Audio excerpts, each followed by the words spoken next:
T-minus 15 seconds. The sound suppression water system has been activated. 10. VLS is go for main engine start. We have a go for main engine start. And we have main engine start. 2, 1. Booster ignition and liftoff of Discovery, celebrating its 25th birthday by racking up science and supplies to the space station. Houston now controlling the midnight ride of Rick Sturckow and his crew to the International Space Station. Discovery rolling on to the proper alignment for its 8.5-minute ride to orbit. 4.5 million pounds of hardware and humans taking aim on the International outpost.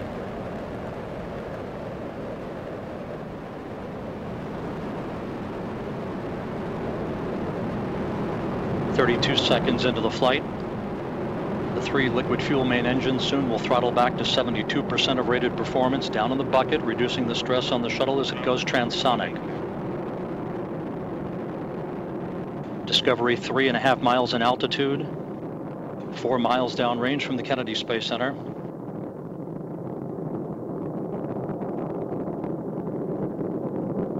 Standing by for the throttle up call now from Capcom Eric Bowe. Discovery. Copy, go ahead, throttle up. The throttle up call acknowledged by Commander Rick Sturckow, joined on the flight deck by pilot Kevin Ford, flight engineer Jose Hernandez, and Pat Forrester. Seated down on the middeck are Danny Olivas, Christopher Fugelsang of the European Space Agency, and Nicole Stott, hitching a ride for 3 months on the International Space Station. 1 minute 30 seconds into the flight. All of Discovery's systems performing normally. 17 miles in altitude, 18 miles downrange from the Kennedy Space Center.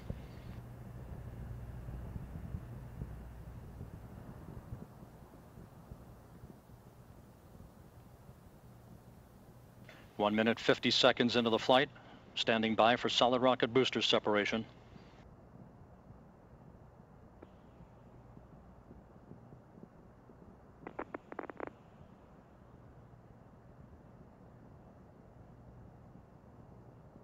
Booster officer confirms staging a good solid rocket booster separation. Guidance now converging, the onboard computers steering the shuttle for its precise path to the International Space Station.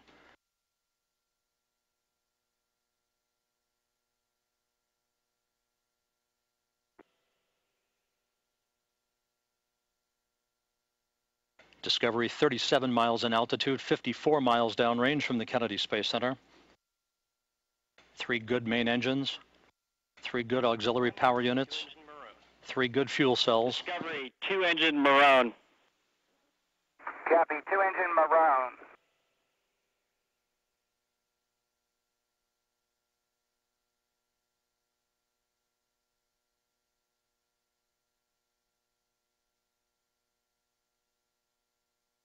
Three minutes into the flight, everything going very well for Discovery. 47 miles in altitude, 85 miles downrange.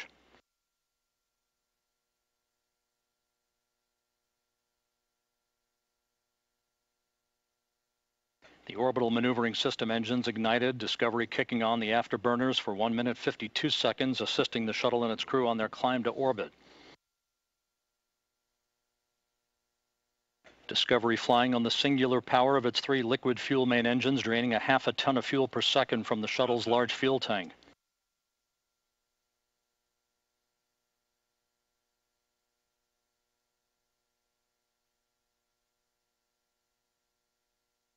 Discovery coming up on the point of negative return, where the shuttle will be too far downrange, too high in altitude to return to the launch site in the event of an engine failure. Discovery, negative return. Copy, Houston, negative return. Discovery speeding straight as an arrow on its night flight toward a date with the International Space Station Sunday night. 4 minutes 8 seconds into the flight, Discovery 61 miles in altitude, 163 miles downrange from the Cape. All systems in great shape.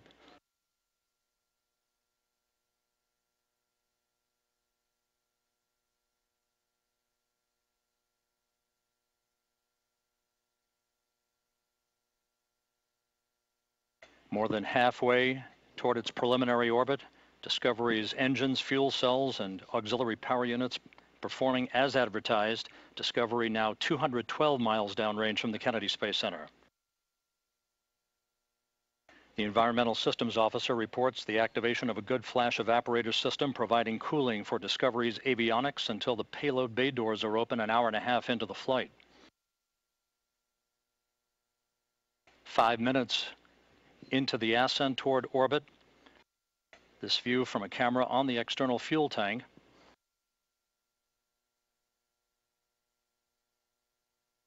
Discovery, press to ATO, select ISTRIS. Press ATO will select ISTRIS. That call from Capcom Eric Bowe indicating that Discovery can make minimal abort to orbit targets in the event of an engine failure. However, all 3 main engines continue to perform perfectly.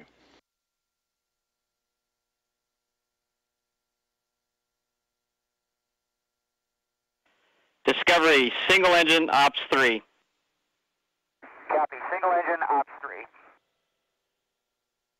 Discovery now 336 miles downrange from the Kennedy Space Center, coming up on the 6-minute mark into the flight. The guidance officer and mission control confirming that Discovery's computers have commanded the main engines to swivel again, enabling the shuttle to roll to a heads-up position above the fuel tank, gaining more favorable communications through the tracking and data relay satellite system as it heads uphill. Single engine, ISTRIS 104. Discovery, roger. And Discovery, press to MECO. Roger, press to MECO.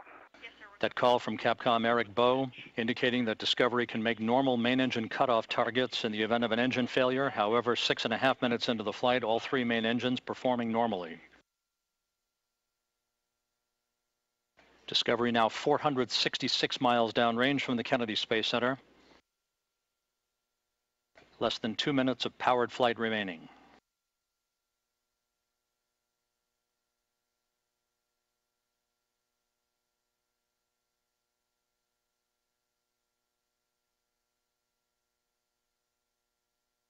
Discovery, single engine, press 104, nominal shutdown plan, go for the 20-second plus X, no go to pitch.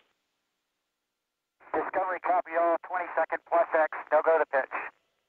The 20-second plus X referred to by Capcom Eric Bowe is the maneuver that Commander Rick Sturckow will perform after external tank separation, enabling umbilical well cameras to obtain flash photography of the fuel tank as it drifts away.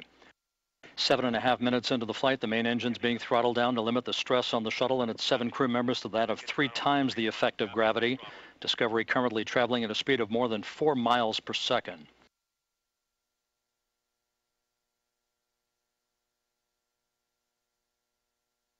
Discovery and its crew 700 miles downrange from the Kennedy Space Center.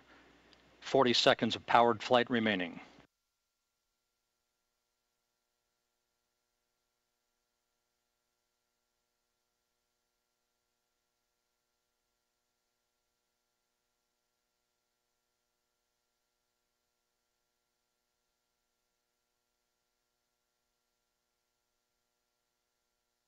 Standing by now for main engine cutoff. That will be followed a few seconds later by the separation of the external fuel tank.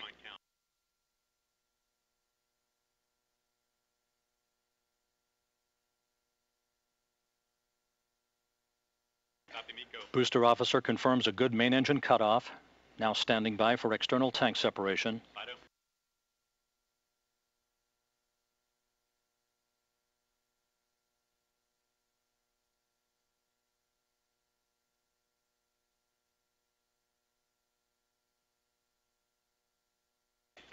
External tank separation confirmed. Discovery now in its preliminary orbit.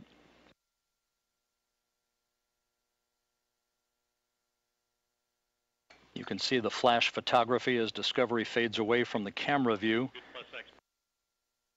Good maneuver being commanded by Rick Sturckow, maneuvering Discovery so that those cameras embedded in the umbilical well can perform that flash photography of the discarded external fuel tank. An uneventful ride to orbit for the shuttle Discovery, 2 days shy of its 25th anniversary of its maiden flight, beginning a 13-day mission. Discovery, nominal MECO, OMS 1 is not required. Discovery, roger.